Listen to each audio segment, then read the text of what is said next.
student. Today I want to tell you something about topic is sector of Indian economy. उसमें मैंने आपको अभी तक एक ही लेक्चर दिया है. नेक्स्ट आता है हिस्टोरिकल चेंज इन सेक्टर्स, कि हमारे यहाँ जो डिफरेंट टाइप्स के जो सेक्टर्स थे, primary sector, service sectors and tertiary sectors, तो रियल में उनमें किस स्टाइल से एक हिस्टोरिकल चेंज आया, कि किस स्टाइल से कौन सी स्टेज सबसे पहले पावरफुल थी, फिर कौन सा सेक्टर पावरफुल हो गया, कौन सा सेक्टर जो है वो पावरफुल हो गया. Then initial stage in developed country की जो इनिशियल स्टेज थी, then primary sectors was too much important. वहाँ पर सबसे पहले प्राइमरी सेक्टर्स जो था वो टू मच इम्पॉर्टेंट था. इकोनॉमिक में कंट्रीब्यूशन हाई था, ऑलमोस्ट पॉपुलेशंस वहीं एम्प्लॉयड थी, जीडीपी में कंट्रीब्यूशंस बहुत अच्छा था.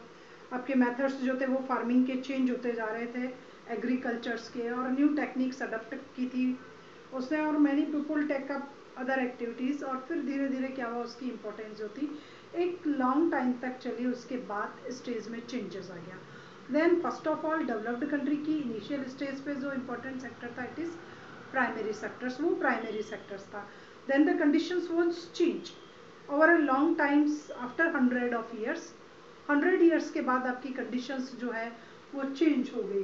तो most of the goods produce were natural product. Starting की इनिशियल स्टेज पे most of the goods produce were natural goods. जो भी गुड्स प्रोड्यूस होता था इनिशियल स्टेज पे डेवलप्ड कंट्री की, वो ऑलमोस्ट नेचुरल प्रोडक्ट होता था.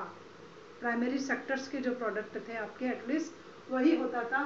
From the primary sectors most people employed in this sectors, और ऑलमोस्ट कंट्री की जो मैक्सिमम पॉपुलेशन थी, it is totally depend upon their life और फ्रॉम जो है वो आपके प्राइमरी सेक्टर्स पे डिपेंड थी. देन टाइम चेंज हो गया, new methods of manufacturing came up. After 100 years जो था वो आपके टेक्निक्स चेंज हो गई, न्यू मेथड्स जो है वो अडॉप्ट कर लिया. किस फील्ड में, मैन्युफैक्चरिंग की फील्ड में जो है वो नए नए मेथड्स आ गए, न्यू टेक्निक्स आ गई, न्यू प्रोसेस आ गई.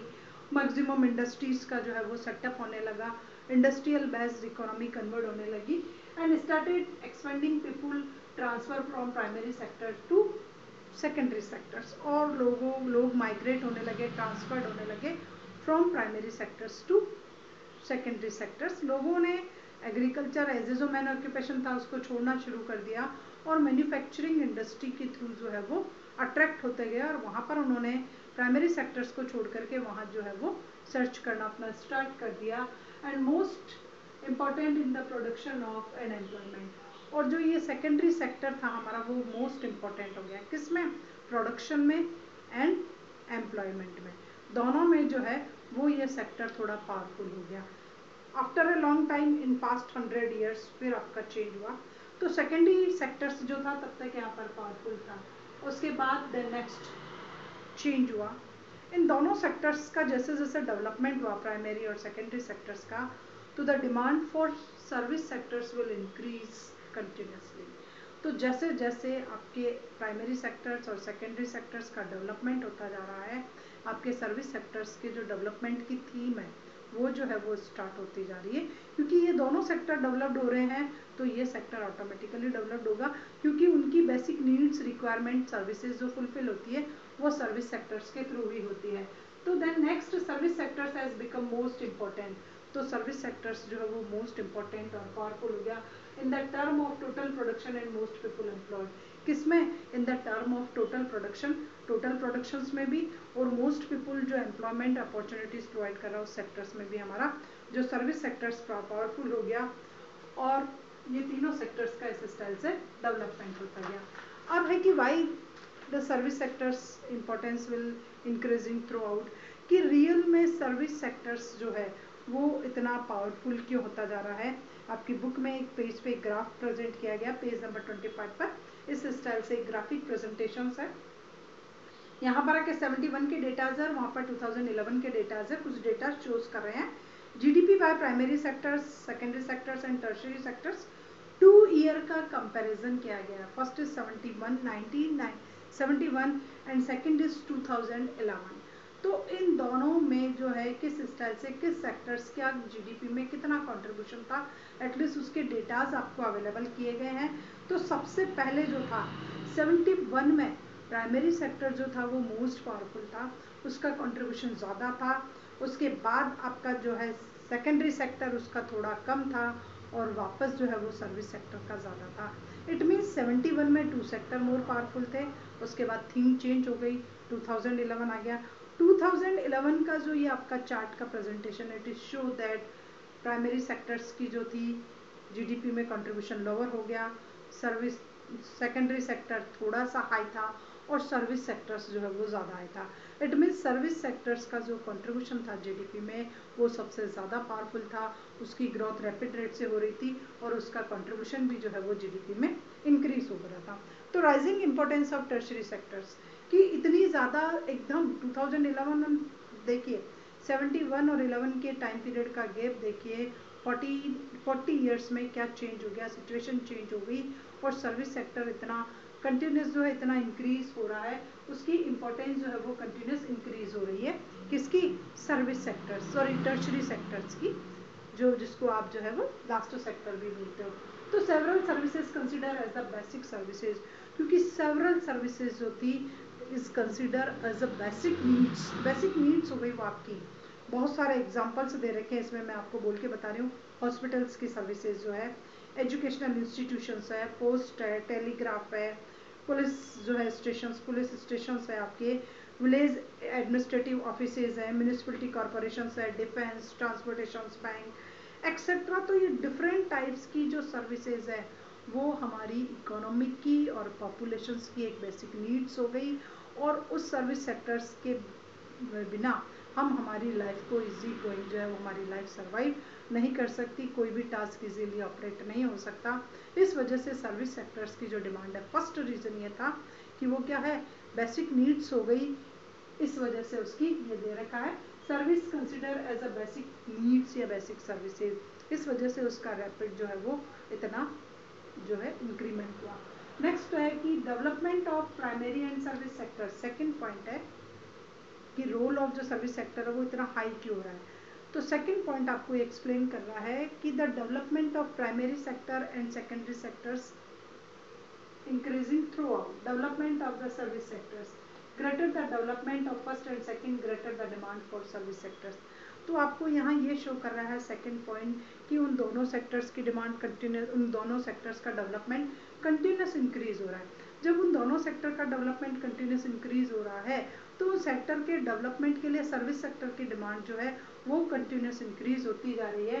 तो यहाँ पर दे रखा है the development of service sector greater the development of first and second sectors, greater the demand of service sector. जब उन दोनों सेक्टर का ज़्यादा जो है डेवलपमेंट हो रहा है तो इस सेक्टर की जो डिमांड है वो भी रैपिड रेट से जो है वो इंक्रीज हो रही है। उसके बाद third, as income level increase, जैसे ही इनकम लेवल इंक्रीज हो रहा है, लोगों का, पॉपुलेशन का इनकम लेवल इंक्रीज हो रहा है, certain sections of people start demanding many more services. तो सर्टेन जो कैटेगरी है हमारी पॉपुलेशंस की, वो सर्टेन कैटेगरी की सर्विसेज की कंटिन्यूस डिमांड जो है वो हाई करती जा रही है। तो ये भी एक रीज़न रहा है कि हमारे यहाँ जो है, तो कौन सी है, जैसे ट्रांसपोर्टेशन है, स्टोरेज है, ट्रेड है, तो इनकी डिमांड जो है वो कंटिन्यूस हाई होती जा रही है। और इनकम लेवल इंक्रीज होने के कारण लोग क्या कर रहे हैं, टूरिज्म की डिमांड कर रहे हैं, शॉपिंग सेंटर्स की डिमांड कर रहे हैं, प्राइवेट हॉस्पिटल्स चाहिए आपको, प्राइवेट स्कूल्स चाहिए, प्रोफेशनल ट्रेनिंग्स चाहिए। तो as well as the income level will converted into strong conditions, the demand of these services will going on increasing। जो मैं आपको बता रही हूँ, प्राइवेट स्कूल्स है, प्राइवेट हॉस्पिटल्स है, आपकी जो टूरिज्म की डिमांड है, शॉपिंग सेंटर्स है, शॉपिंग मॉल्स है, आपकी इनकी डिमांड हो रही है, प्रोफेशनल ट्रेनिंग जो है कोर्सेज उनकी डिमांड हो रही है। तो इनकम लेवल स्ट्रॉन्ग होने की वजह से भी इन सर्विसेज की डिमांड हाई होती जा रही है। उसके बाद new services in information and communication technology become important and essential, so the productions of the services increase. अब कम्युनिकेशन और इंफॉर्मेशन टेक्नोलॉजी वो हमारी बेसिक नीड्स हो गई है, रिसेंट टाइम्स की बेसिक नीड्स है, बेसिक डिमांड है। तो इस सेक्टर्स का भी जो है कंटिन्यूस डेवलपमेंट होता जा रहा है। तो इस सेक्टर का एक तो इंफॉर्मेशन टेक्नोलॉजी और एक कम्युनिकेशन की फील्ड में जितना ज़्यादा डेवलपमेंट हो रहा है, सर्विस सेक्टर्स की इंपॉर्टेंस या जो टर्शरी सेक्टर है उसकी इंपॉर्टेंस उतनी ही हाई होती जा रही है। उसके बाद not at all services growing equally well.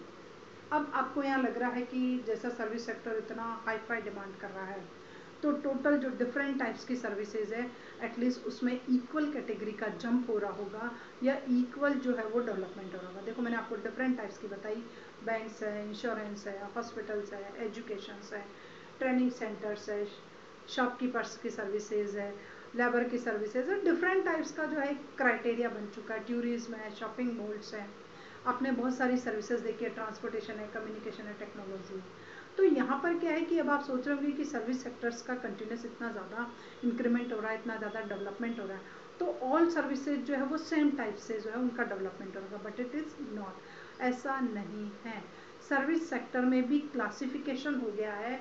जो कुछ सर्विसेज है उनकी डिमांड कंटिन्यूस इंक्रीज होने के कारण उनका डेवलपमेंट हो रहा है, और कुछ सर्विसेज ऐसी है जिनकी डिमांड तो कंटिन्यूस है बट वहाँ उनको इतना पे जो है पेमेंट नहीं मिल रहा है, इस वजह से वो इजी इकोनॉमी सर्वाइव नहीं कर पा रहे हैं। तो अब मैं आपको कुछ हाईफाई वाली बताती हूँ कि not all the services growing equally well, सभी सर्विसेज का जो है वो डेवलपमेंट जो है वो रैपिड रेट से नहीं हो रहा है, इक्वली नहीं हो रहा है, वेल कंडीशंस में नहीं हो रहा है। A limited number of services that employ high skilled and educated workers.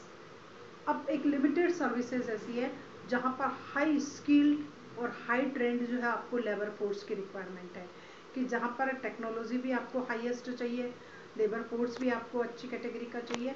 तो जो लिमिटेड पॉपुलेशन है, जैसे ऑक्यूपेशंस में अडप्ट है, उनकी तो वैल्यू बहुत हाई है, उनका डेवलपमेंट बहुत हाई है, उनकी ग्रोथ की रेट बहुत हाई है।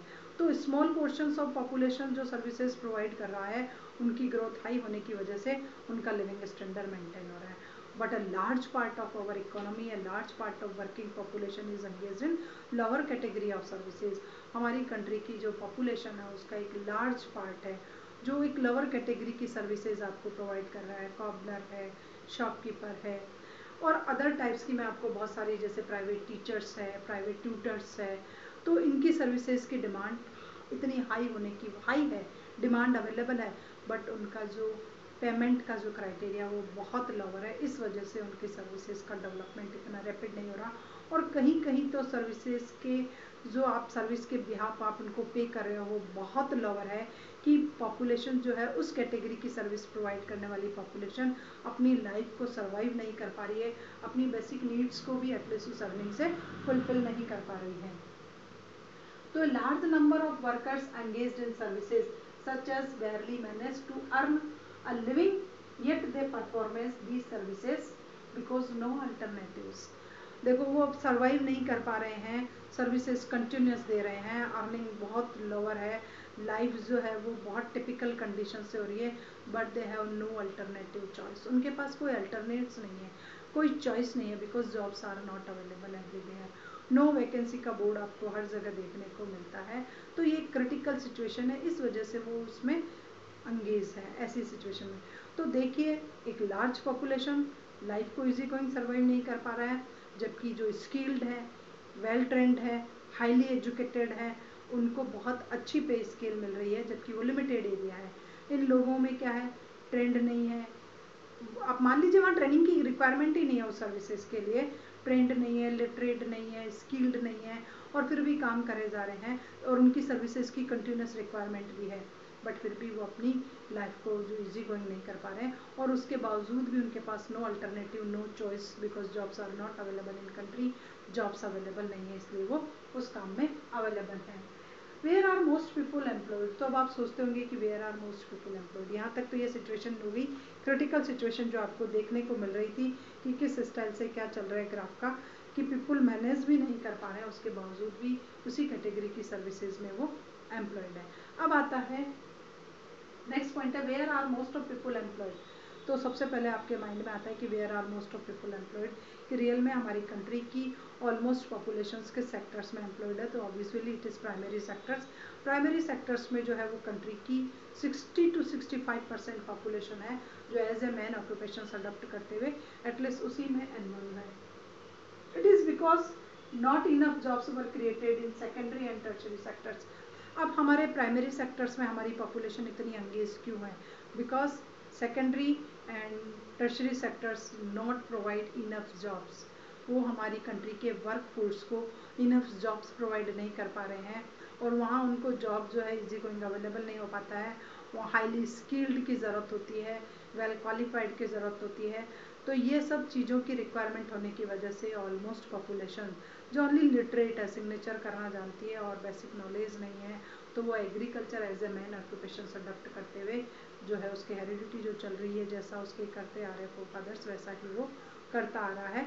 तो ये जो टेक है हमारी कंट्री में, ये ट्रेडिशंस पाया जाता है, इस वजह से ऑलमोस्ट पॉपुलेशन प्राइवेट सेक्टर्स में है, टर्शरी और इनका डेवलपमेंट हो रहा है, बट जॉब्स अपॉर्चुनिटी जो है वो अवेलेबल नहीं हो पा रही है।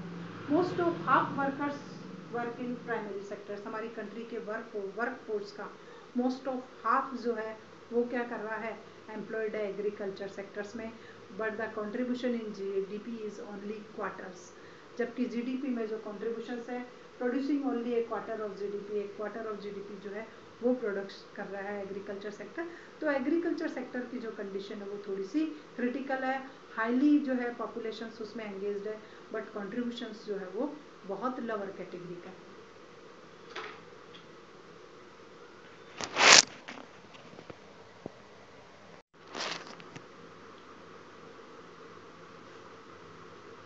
हेलो स्टूडेंट, हम देख रहे थे कि जो आपका 2 सेक्टर वाला है उस चैप्टर को हम जो है वो देख रहे थे। उसमें मैंने आपको लास्ट टाइम पे एक्सप्लेन किया था कि one half of worker employed in agriculture sectors, कि एग्रीकल्चर सेक्टर्स में हमारे जो टोटल वर्किंग पॉपुलेशन है इसका 1/2 जो है पार्ट वो एम्प्लॉयड है एज ए मैन ऑक्यूपेशन, उसने इसको अडप्ट कर रखा है।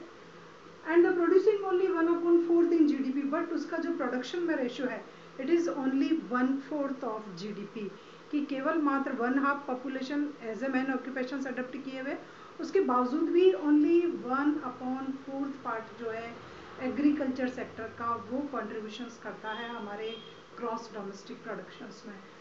And secondary and tertiary sectors 1/2 of worker employed, और हमारा जो सेकेंडरी और टर्शरी सेक्टर्स है उसमें हमारी वर्किंग पॉपुलेशंस का 50% पार्ट उसमें एम्प्लॉयड है, but the contribution in the GDP या प्रोड्यूसिंग इन जीडीपी 3/4 पार्ट, और हमारी जो जीडीपी है उसका 3/4 पार्ट प्रोड्यूसिंग कर रहा है। तो देखिए वर्किंग पॉपुलेशन को 50-50 में डिवाइड कर दिया, वहाँ से ओनली 1/4 आ रहा है जबकि यहाँ से 3/4 आ रहा है। इट मीन्स टर्शरी और जो आपका सर्विस सेक्टर है उसका कंट्रीब्यूशन जो है वो हमारी जीडीपी में बहुत हाई रेट से है। If people move away from agriculture sectors and producing will not affected, अब यहाँ बता रखा है कि अगर जो हमारी पॉपुलेशन है वो मूव अवे कर लेती है फ्रॉम एग्रीकल्चर सेक्टर्स, किसी अदर ऑक्यूपेशंस को as a main occupation adopt कर लेती है, देन विल नॉट अफेक्टेड। तो उसका मतलब क्या होगा कि agriculture sector production will not affected. तो पॉपुलेशन के मूव ऑन करने के बावजूद भी, मूव अवे करने के बावजूद भी जो एग्रीकल्चर सेक्टर की जो प्रोडक्टिविटी है, जो टोटल प्रोडक्शन है, एटलीस्ट उसमें किसी स्टाइल का कोई भी चेंजेस नहीं आएगा अगर हम वहाँ से जो पॉपुलेशन जो उसमें एंगेज है उसको वहाँ से बाहर निकाल लें। And workers in agriculture sector are under employed. तो ये कंडीशंस होती है कि जो वर्कर्स है एग्रीकल्चर सेक्टर में वो कौन सा किस सिचुएशन में रहेंगे, अंडर एम्प्लॉयमेंट की सिचुएशन में रहेंगे।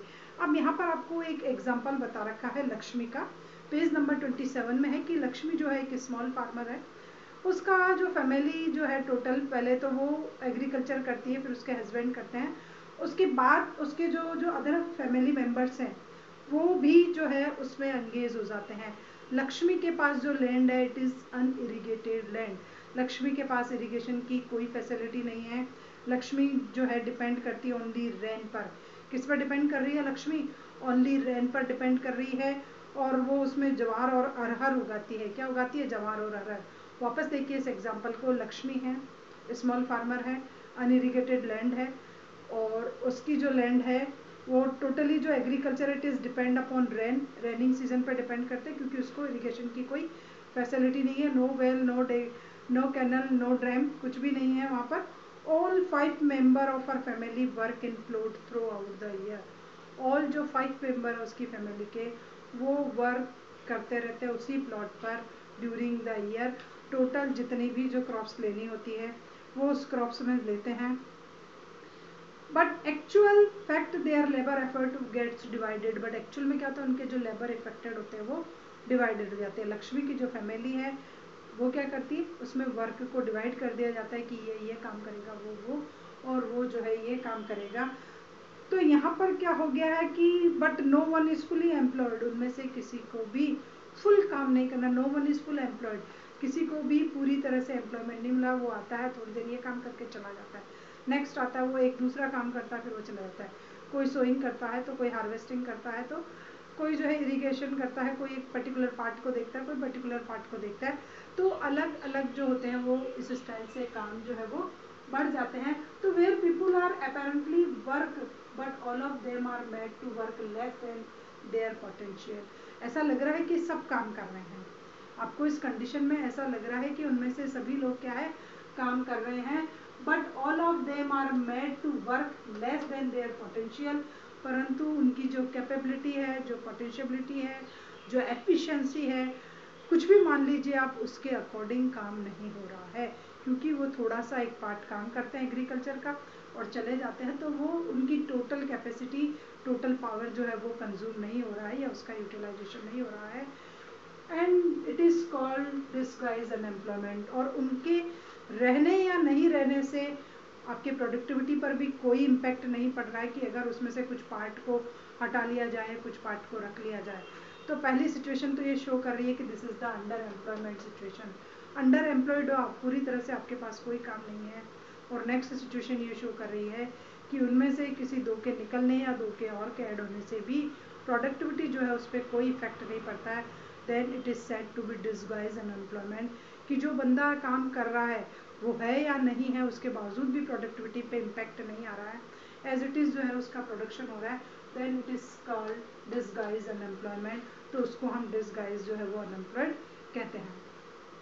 नेक्स्ट एक एग्जाम्पल और आपकी बुक में बता रखा है पेज नंबर 26 पे, suppose A landlord Sukhram, a landlord Sukram comes and hire some member of Lakshmi's family, और उसने क्या किया, लक्ष्मी की फैमिली से 2 मेंबर जो है वो हायर कर लिए, ले लिए, on work on his field, उसके खुद पे खेत पे काम कराने के लिए। लक्ष्मी की फैमिली में 5 मेंबर थे, एक सुखराम का एक लैंडलॉर्ड आया, उसने उसमें से 2 को हायर कर लिया और कहाँ पर एंगेज कर दिया, उन दोनों को उसने अपने लैंड पर जो है वो कर लिया। अब now Lakshmi's family earn extra income. Extra income कैसे हुई कि जो 2 मेंबर सुखराम के यहाँ काम कर रहे हैं वो कुछ एक्स्ट्रा लेकर के आएंगे और 3 मेंबर जो है वो लक्ष्मी के फील्ड पे काम कर रहे हैं, प्रोडक्टिविटी सेम इट इज़ है, इट मीन्स वो तो जो था प्रोडक्शन वो का वही है, उन 2 की अर्निंग से लक्ष्मी की फैमिली की जो अर्निंग है वो थोड़ी सी स्ट्रांग हो रही है।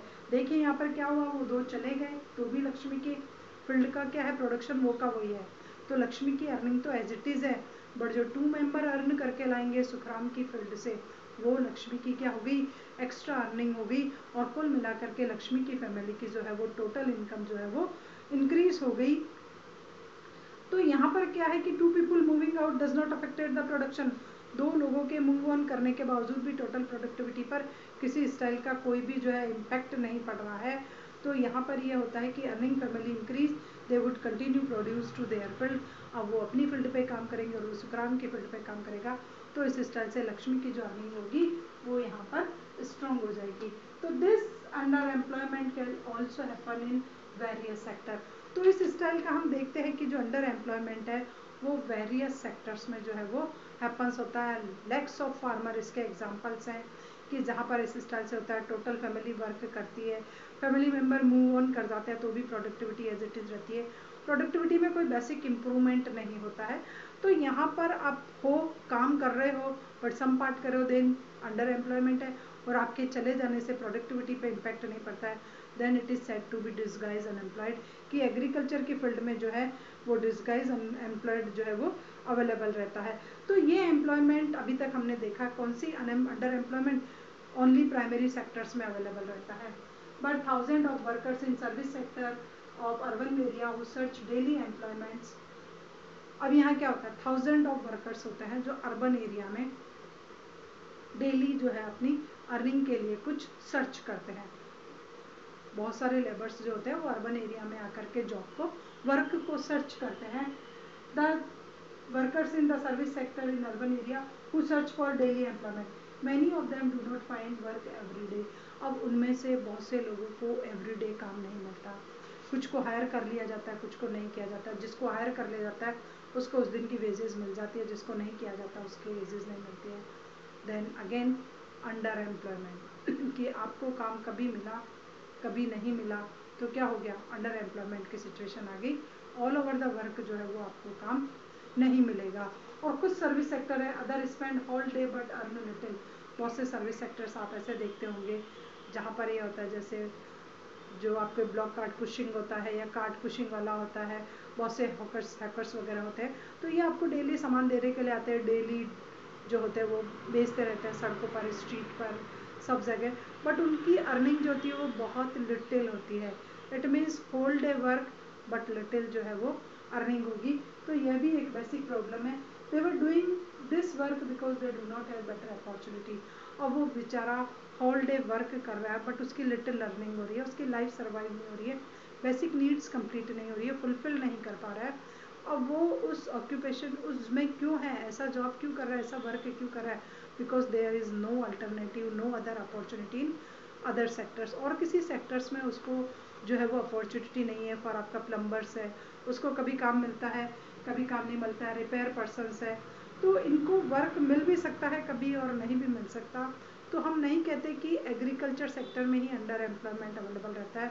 अंडर एम्प्लॉयमेंट की सिचुएशन आपके सेकेंडरी सेक्टर में भी आ सकती है और आपके सर्विस सेक्टर में भी जो है अंडर एम्प्लॉयमेंट की सिचुएशन शो हो सकती है।